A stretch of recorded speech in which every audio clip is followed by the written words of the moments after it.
Penguin Random House, Grupo Editorial Audio, presenta La voz dormida, de Dulce Chacón. Narrado por Elsa Veiga. Dulce Chacón.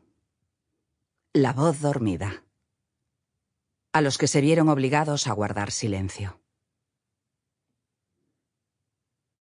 Primera parte. En vano dibujas corazones en la ventana. El caudillo del silencio, abajo, en el patio del castillo, alista soldados. Paul Celan. 1. La mujer que iba a morir se llamaba Hortensia. Tenía los ojos oscuros y no hablaba nunca en voz alta. Solo cuando la risa le llenaba la boca, se le escapaba un «ay, madre mía de mi vida», que aún no había aprendido a controlar, y lo repetía casi a gritos sujetándose el vientre. Se pasaba gran parte del día escribiendo en un cuaderno azul. Llevaba el cabello largo, anudado en una trenza que le recorría la espalda, y estaba embarazada de 8 meses.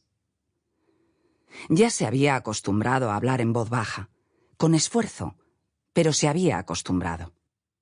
Y había aprendido a no hacerse preguntas, a aceptar que la derrota se cuela en lo más hondo, sin pedir permiso y sin dar explicaciones. Y tenía hambre, y frío, y le dolían las rodillas, pero no podía parar de reír. Reía. Reía porque Elvira, la más pequeña de sus compañeras, había rellenado un guante con garbanzos para hacer la cabeza de un títere, y el peso le impedía manipularlo. Pero no se rendía. Sus dedos diminutos luchaban con el guante de lana, y su voz, aflautada para la ocasión, acompañaba la pantomima para ahuyentar el miedo.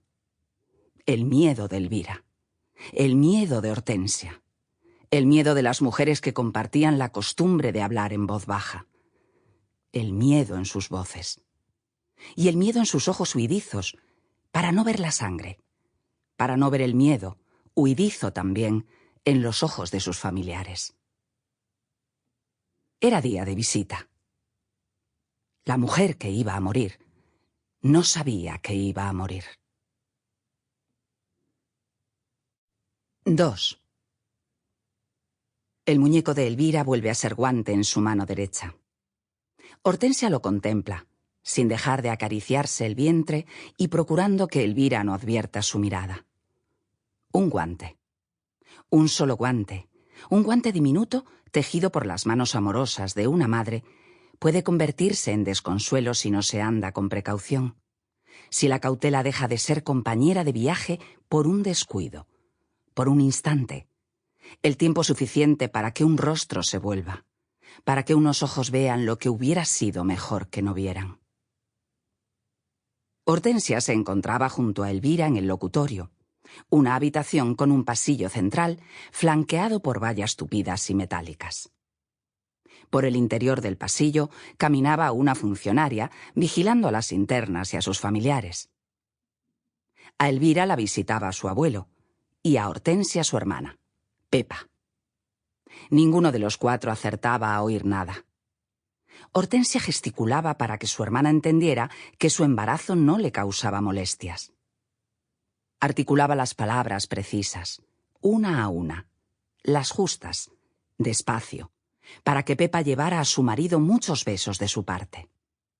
Y se abrazaba a sí misma para enviarle un abrazo. La algarabía de los visitantes no permitía que Hortensia escuchara lo que su hermana se afanaba en decirle.